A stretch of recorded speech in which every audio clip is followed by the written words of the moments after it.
FutureView is a speculative design project aiming to demonstrate how art will be consumed in 10 years' time, when full augmented reality immersion into a digital world are possible. The final artifact will be an online interactive video of Bristol set in 2031, taking well-known locations and viewing them from a first-person perspective with an AR overlay, demonstrating the digital worlds that people of 2031 will live in. FutureView is intended for academics within the digital field. The project is aiming to grow interest into AR futures and lead to further research.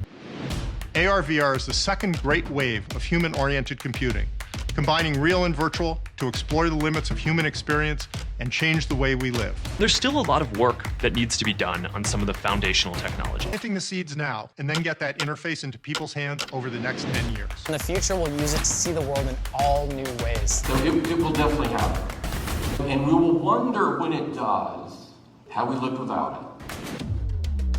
Because the final artifact production hasn't actually begun yet, I'm going to talk you through some of the speculative design tools that I used in the creation of that interview video.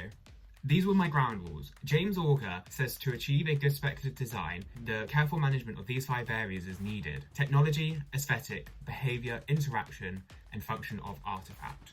I used Auger's alternative presence and speculative future diagram to map out my scenario's lineage. This gave a timeline of factors involved in the scenario. It's crucial the artifact is portraying a logical trajectory and not a futuristic dream. I need the user to be taken from the now to the proposed future of 2031 in a logical and believable way. Not being too realistic, the user will think nothing of it, and not being too futuristic that it's like a sci-fi movie. I used Dunn and Rady's diagram called PPPP to map out and create a preferable scenario that would lay between probable and plausible, which is the ideal area in which a speculative design should lay to stay believable to the user.